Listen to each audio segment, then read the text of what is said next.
मैं ये नहीं कह सकता कि सारे नैरेटिव पे सवालिया निशान लगेगा या नहीं लगेगा।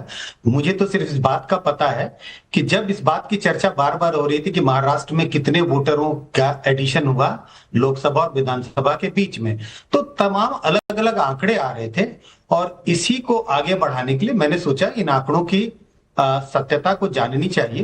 तो हमने अपने डेटा टीम को कहा कि क्यों ना जो लोकसभा में विधानसभा क्षेत्र जो है उनके कितने वोटर थे 2024 के लोकसभा में वो देख लो, और अगर हमें विधानसभा क्षेत्र में जो वोटर हैं दोनों की का डेटा अगर अवेलेबल है इलेक्शन कमीशन के साइट पे, उसको कंपेयर करके देखना चाहिए कि आखिर कितने वोटर बढ़े हैं।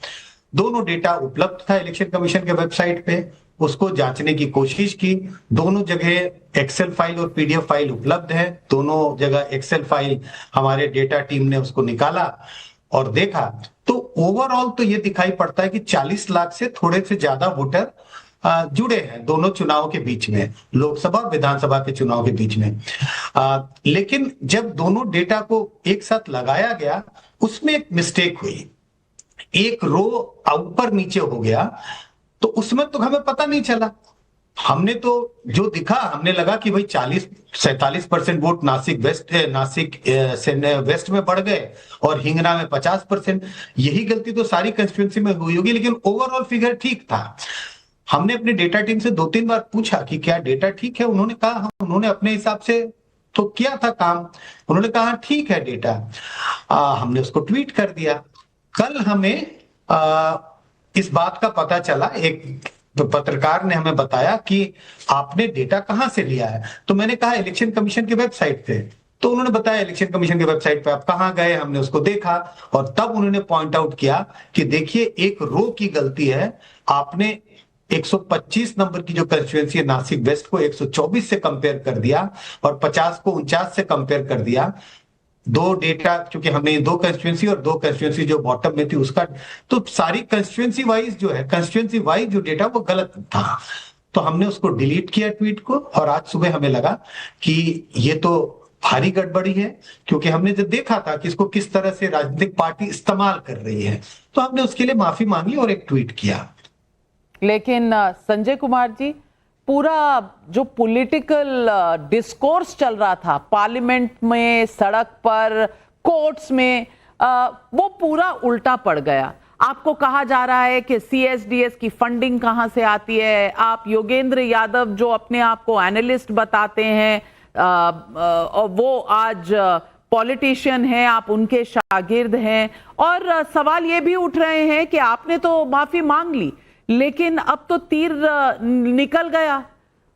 तीर जो निकल गया वो वापस तो जा नहीं सकता तरकश में।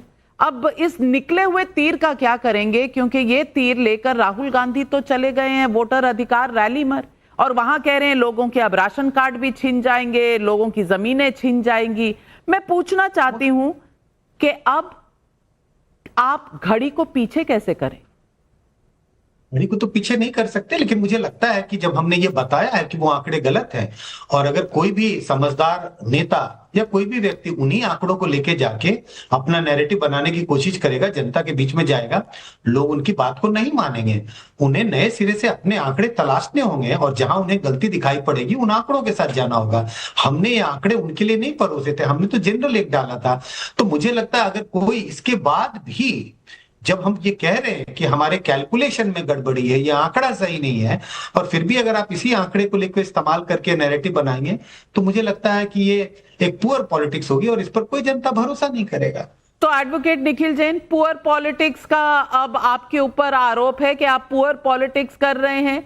डेटा सिर्फ डिलीट कर देने से, अपना ट्वीट डिलीट कर देने से क्या आपके सारे ये जो फेक न्यूज के पाप हैं ये धुल जाएंगे? और निखिल जैन, मैं आपसे ये भी पूछना चाहती हूं कि क्या आप फिर से डरा धमका कर वोट और अपनी राजनीति को चमकाना चाहते हैं? क्योंकि कभी कह रहे हैं जमीन छिन जाएगी, कभी कह रहे हैं राशन कार्ड छिन जाएगा, और घड़ी घड़ी जिनका नाम आप कह रहे हैं नहीं है वो आकर कह रहे हैं कि नहीं भाई हमारा नाम तो है। तो ये झूठ की राजनीति कब तक चलेगी? नाविका जी, सबसे पहले तो शायद से सीएससीएस की डेटा टीम से एक गलती हुई है, रिसर्च टीम से गलती हुई है, और संजय जी यहाँ पर मान रहे हैं। मेरे ख्याल से टाइम्स नाउ की भी रिसर्च टीम से एक गलती हो रही है कि आप सीएसडीएस के उस ट्वीट को राहुल गांधी की वोट अधिकार यात्रा से या फिर राहुल गांधी की प्रेस कॉन्फ्रेंस से जोड़ रहे हैं। राहुल गांधी ने कभी भी सीएसडीएस के उस महाराष्ट्र के उस ट्वीट पे कभी रिलाय करा ही नहीं। उन्होंने तो इलेक्शन कमीशन के डेटा यूज करके बैंगलोर सेंट्रल लोकसभा इलेक्शन में महादेवपुरम कॉन्स्टिट्यूएंसी में जो धांधली हुई उसकी बात करी, सीएसडीएस की तो कभी बात करी ही नहीं। उनका एक जनरल आरोप जरूर रहा है कि महाराष्ट्र इलेक्शन में गड़बड़ियां हुई हैं, और वो गड़बड़ियां अगेन इलेक्शन कमीशन का डेटा है, कोई सीएसडीएस की डेटा की जरूरत नहीं है। क्या इलेक्शन कमीशन का ये डेटा नहीं है कि लोकसभा से और विधानसभा चुनाव में 40 लाख से ज्यादा वोटर पड़े? क्या ये डेटा इलेक्शन कमीशन का खुद का नहीं है कि 5 बजे तक तो 55% वोट डले थे, लेकिन फाइनल वोटर टर्नआउट 67% आता है, 12% बढ़ के, जबकि पोलिंग 6 बजे खत्म हो जानी थी। राहुल गांधी के आरोप इन चीजों पे आधारित है और सीएसडीएस पे नहीं। सीएसडीएस एक तो पवन खेड़ा, रणदीप सिंह सुरजेवाला, मुझे शायद गलती लगी होगी, आप ठीक ही कह रहे हैं, वो किसी और पार्टी के लोग होंगे, शायद कांग्रेस के नहीं है, और शायद उनका कोई ओहदा भी नहीं है कांग्रेस में। मैं ही गलती कर रही होंगी, क्योंकि कांग्रेस पार्टी तो कभी गलती कर ही नहीं सकती, मांगती हूँ। लेकिन राधिका खेड़ा जी, हमसे गलती हो गई, हमें सॉरी बोलना चाहिए, क्योंकि कांग्रेस तो कभी गलती नहीं करती, उनकी हर बात सच पे आधारित होती है। जवाब दीजिए। नाविका जी, शुरुआत इस वीडियो से करते हैं। ये मैंने प्रेस कॉन्फ्रेंस में कहा, चुनाई आयोग।